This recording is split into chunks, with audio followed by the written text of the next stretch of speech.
This week we're talking about how to handle your first manufacturing order.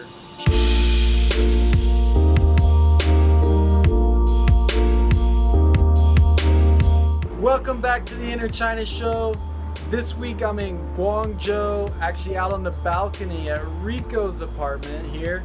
And today, actually, Rico is going to break down some serious knowledge about how to handle your factory during the first manufacturing order, how to make sure that you're spending your money correctly, and ways to make sure that you're getting exactly what you need during that first order if you've never done this before. So, let's do it.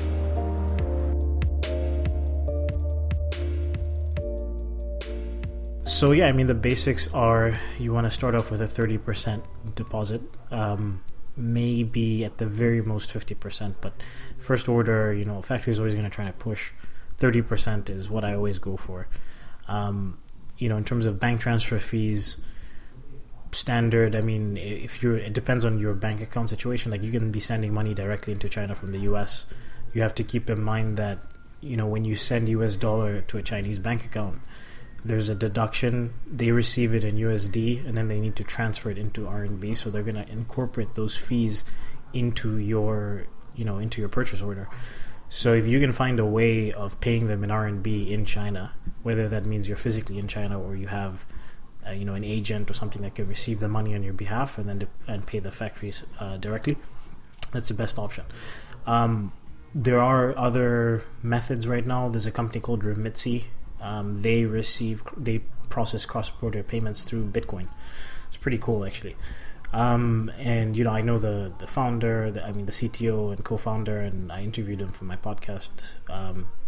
But yeah, basically what they do is they have accounts all over the world. They have a bank account in the States. They have a bank account in the UK. They have a Hong Kong account, and you just domestically pay them into that account. You have to provide an invoice, of course. And then they would receive that money, then pay the supplier in RMB in China. So, it's changing. There are alternative methods to do these things and save money. And by the way, if you do use a service like Remitsi, then you should be requesting that the factory remove any sort of bank transfer fees because they're going to be receiving RMB, right? So those are ways that you can save money. Just make sure that you're not paying anything more than a 30 to 40% deposit. 30% is, standard. Don't let the factories lie to you about that. Bank transfer fees, you have to take into consideration international bank transfers. Transferring money into China, there's restrictions. If you're transferring foreign currency into China, generally it's almost impossible to pay a factory directly in RMB from abroad. So those are things that you have to take into consideration, right? Before you're starting your order, you need to provide them with design files. I think I talked about this in episode 3. Was it episode 3? Episode 5 was like how to get a product sample. So if you're doing an OEM product, it's going to be relatively straightforward. A customized OEM product, maybe you get samples from the factory, tweak those samples a little bit. You want to provide them with an AI file for any sort of packaging or logo. Anything print related is going to be dealing with more of like an AI file. And then from there, it's like you obviously want to put the contracts in place and things like sales agreements, have all the specifications that you've changed. You want to have all the technical files. You want to have a CAD file, tech pack if it's textiles. CAD file is I talked about this in how to make product samples. You want to make sure all that stuff is prepared and given to the factory and that they understand what the dimensions are and all that stuff. And then make sure that you have a sales agreement in place, maybe an NDA as well because this is an original product. And how do you make sure that they know exactly what you want is like confirming the samples. You have to have a perfect sample made prior to mass production. Like it's pretty standard and every factory should know that. You can confirm the perfect sample through pictures. It might be a 3D printed sample. It could be a handmade sample, but you need something that confirms that they know how to make this product to the exact specifications that you want. Something physical. It shouldn't be like a picture or a 3D rendering on a computer. Like it's not going to be sufficient.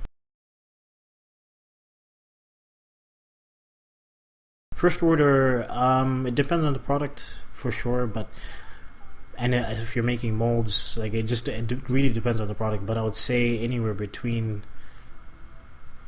2 to 6 months, depending on your relationship with the factory, how many units are you making, how difficult is it to make. So I'll give you an example.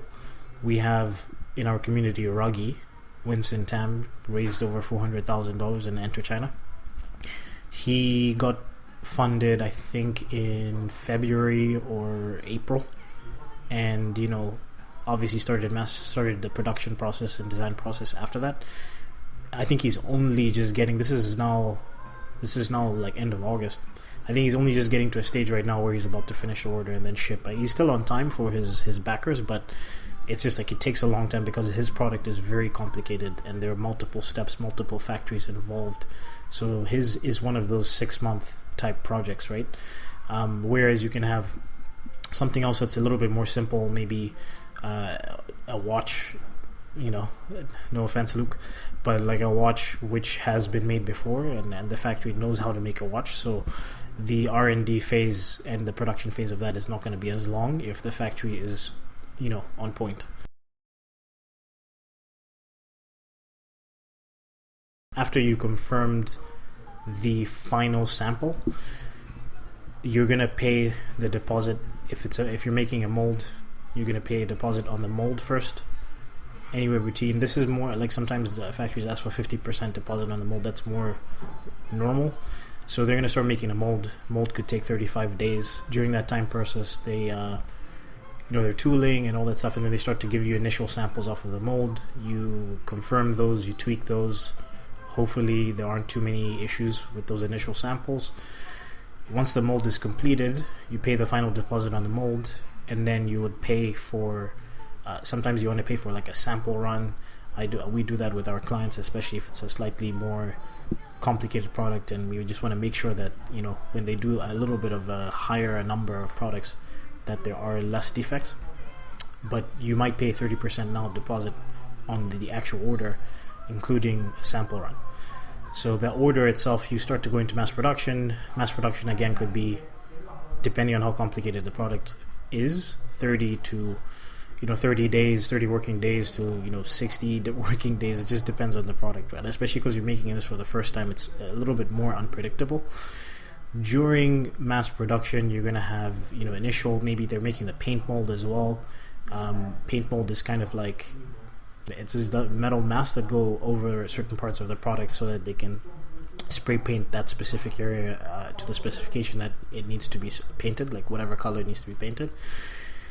During production, there's again, so you have the paint mold, you have the production. You're going to have like maybe the sample run. You maybe want to check that, make sure that there are less defects during that process. Maybe you want to have another spot check, 10% of the production. Generally, depending on your product, they're going to paint it first. They'll make the product, like they'll make the pieces, then they'll paint it, then they'll assemble it, and then the final inspection, they'll package it and stuff like that. So what you want to do is as well, maybe you want to outsource your packaging. So during the production, like halfway into the production, you should probably be finalizing the details of your packaging as well, and making sure that the factory receives that like a couple weeks before they finish production. Other phases during production, like I said, spot checks. There's basically if I was to summarize it, I guess it would be the molding, paint mold, initial samples, then mass production starts, and they make all the various pieces, they paint those pieces, and then they start to do the assembly, right? And then once the assembly is done, maybe you want to have checks in between the assembly. Once the assembly is done, you do a final QC inspection, and you're good to go. And then there's packaging as well. Managing the factory during the production process. I talked about this in our webinar, how to find the hands-down best way to find a Chinese factory. You want to make sure you're communicating with them on a regular basis. So at least once every 2 days at the minimum. and also make sure that you are getting regular updates, and make sure that you're using the right communication methods. So like the biggest mistake that most people make outside of China is they start communicating with the factory via email, and they continue to communicate with the factory via email. It's a big mistake. You want to get WeChat or QQ, and then add your sales rep or sales manager or engineer or whatever. Maybe make a WeChat group, and then that's going to be like boom, boom, boom, quick answers. Hey guys, how's it going? How's the production today? What are you guys working on? Can you send me pictures? Are there any delays? If there are delays, why? Remember that defect that we saw early in the production? Has that been fixed? Like things like that. So you just like constant communication with the supplier.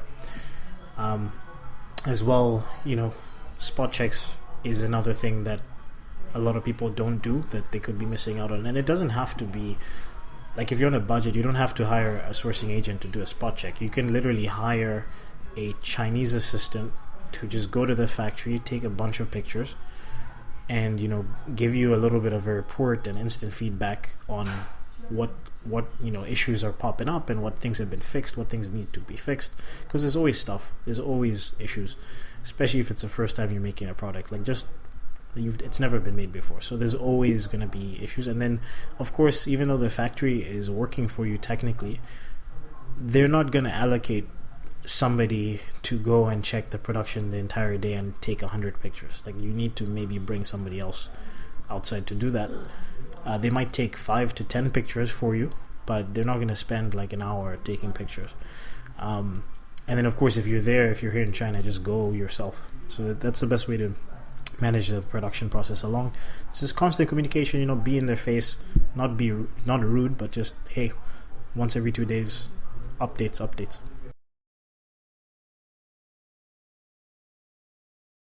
Just be understanding, right? Again, new product, first order.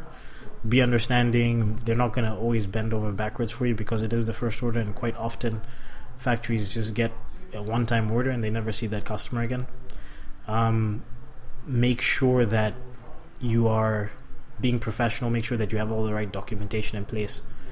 Make sure that if the factory asks you for information, you don't delay them, because they'll blame you. I've seen situations where a client is pushing things along, and then the factory says, hey, we need this particular file or this piece of information from you, and then the customer takes like 3, 4, or 5 days to get back to the factory, right?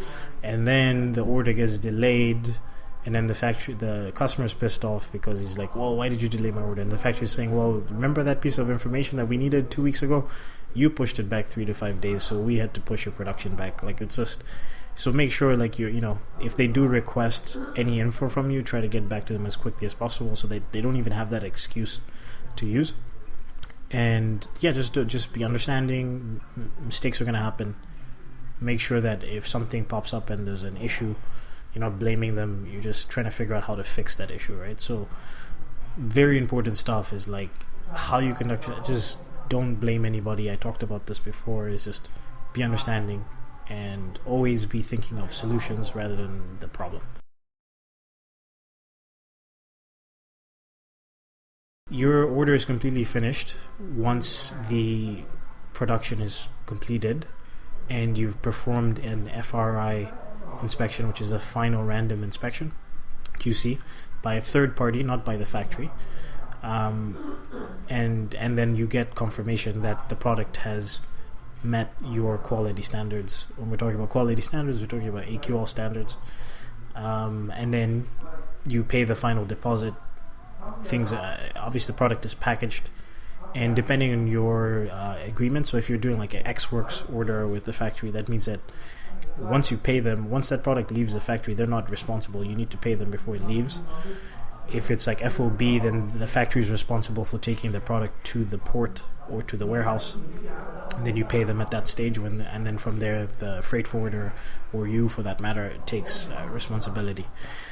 And yeah, that's how you know it's completely done. I guess it's mostly based on the terms that you agree with the factory, because if you agree on CIF or something along those lines, then the factory is responsible for shipping the product as well. So the order isn't completely finished until it arrives in the US or in Canada or wherever it's going.